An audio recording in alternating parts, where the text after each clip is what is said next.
តែក្តៅហើយលោកតាន់គឹមសួរប្តឹងមេបញ្ជាការកងរាជអាវុធហត្ថខេត្តក្រចេះទៅអង្គភាពប្រឆាំងអំពើពុករលួយពាក់ព័ន្ធនឹងការខົບខិតជាមួយឈ្មោះល្បីឈ្មោះមួយរូបក្នុងការកាប់បំផ្លាញដឹកជញ្ជូនបទល្មើសព្រៃឈើ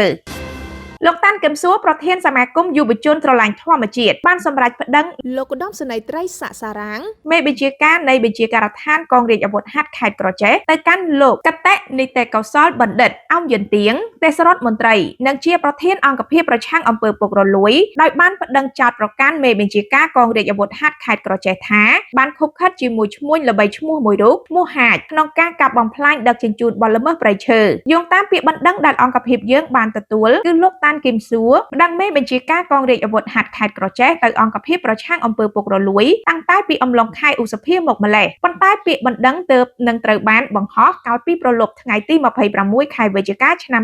2025បន្ទាប់ពីមានហេតុការណ៍លោកតាន់គឹមសួរនិងយុវជនស្រឡាញ់ធម្មជាតិដទៃទៀតបានចុះស្រាវជ្រាវឈានដល់ការខ្វះរថយន្តដឹកឈើហើយរាយការណ៍ទៅមន្ត្រីជំនាញអស់រាប់ម៉ោងមិនឃើញចុះទៅយកវត្ថុតាំងឡើយរហូតក្រោយមកមេបញ្ជាការកងរាជអាវុធហត្ថខេត្តក្រចេះលោកឧត្តមសេនីយ៍ត្រីសាក់សារ៉ាងមិនបានចុះទៅសហការជាមួយបែជាបញ្ជាឲ្យកូនចៅចុះទៅសាកសួរនាំរកបេសកកម្មនិងប្រុងនាំលោកតាន់គឹមសួរនិងក្រុមការងារទៅសួរនាំទៅវិញករណីនោះបង្កឲ្យមានការភ្ញាក់ផ្អើលពេញបណ្ដាញសង្គមក្រោយពីមានហេតុការណ៍នោះកើតឡើងនាយឧត្តមសេនីយ៍សៅសុខាមេបញ្ជាការអាវុធហត្ថលើផ្ទៃប្រទេសបានណែនាំភ្លាមៗទៅលោកឧត្តមសេនីយ៍ត្រីមេបញ្ជាការអាវុធហត្ថខេត្តក្រចេះឲ្យចូលរួមសហការបង្ក្រាបបទល្មើសព្រៃឈើក្រោយពីទទួលបានសេចក្តីរាយការណ៍នៃបទល្មើសមួយនេះបើយោងតាមលោកឧត្តមសេនីយ៍ត្រីអេងហ៊ីអ្នកនាំពាក្យកងរាជអាវុធហត្ថលើផ្ទៃប្រទេសបំភ្លឺយោងតាមពាក្យបណ្ដឹងលោកតាន់គឹមសួរជាប្រធានសមាគមយុវជនស្រឡាញ់ធម្មជាតិដាក់ចូលទៅប្រធានអង្គភាពប្រឆាំងអំពើពុករលួយ ACU ដឹងលោកឧត្តមសេនីយ៍ត្រី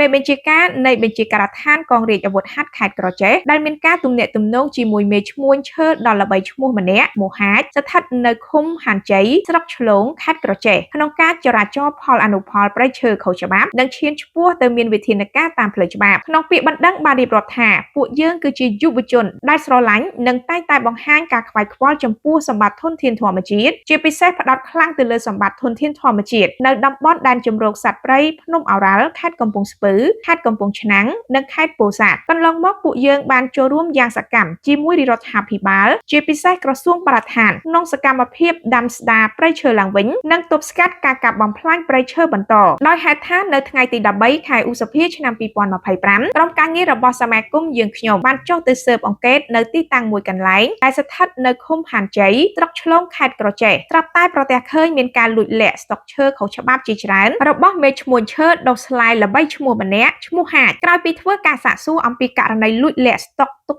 ឈើទាំងនោះមកឈ្មោះហាចបានលើកឡើងចំថានេះគឺជាឈើដែលរបស់លោកឧត្តមសេនីយ៍ត្រីសាក់សវាងមេបញ្ជាការនៃបញ្ជាការដ្ឋានកងរាជអាវុធហត្ថខេត្តក្រចេះបានឲ្យគេរៀបចំជូនមានវីដេអូភស្តុតាងមួយសន្ទុះក្រោយមកលោកឧត្តមសេនីយ៍ត្រីក៏បានធ្វើការទំនាក់ទំនងមកក្រុមការងារយើងដើម្បីធ្វើការអន្តរាគមន៍ផងដែរគាត់បានសម្លេងអន្តរាគមន៍ក្រោយពីក្រុមការងារសមាគមយើងខ្ញុំបានពិភាក្សាមកគឺអាចសន្និដ្ឋានបានថាវាពិតជាមានរឿងមិនប្រក្រតីខ្លាំងណាស់ដែលលោកឧត្តមសេនីយ៍ត្រីមេបញ្ជាការនៃបញ្ជាការដ្ឋានកងរាជអាវុធហត្ថខេត្តក្រចេះដែលមានសមត្ថកិច្ចបង្ក្រាបបទល្មើសធនធានធម្មជាតិបែរជាមានការទំនាក់ទំនងយ៉ាងស្អិតរមួតជាមួយនឹងឈ្មោះឈើដ៏ល្បីឈ្មោះប្រចាំខេត្តក្រចេះទៅវិញមិនត្រឹមតែប៉ុណ្ណោះថែមទាំងមានការសហការជាមួយឈ្មោះឈើខាងលើក្នុងការចរាចរផលអនុផលព្រៃឈើខុសច្បាប់ទៅទៀតពាក់ព័ន្ធនឹងបញ្ហាខាងលើអង្គភាពយើងមិនអាចសុំការបកស្រាយពីលោកឧត្តមសេនីយ៍ត្រីជុំវិញនឹងការប្តឹងលោកទៅកាន់អង្គភាពប្រឆាំងអំពើពុករលួយអង្គភាពយើងរងចាំការបកស្រាយបំភ្លឺរៀងរាល់ម៉ោងធ្វើការ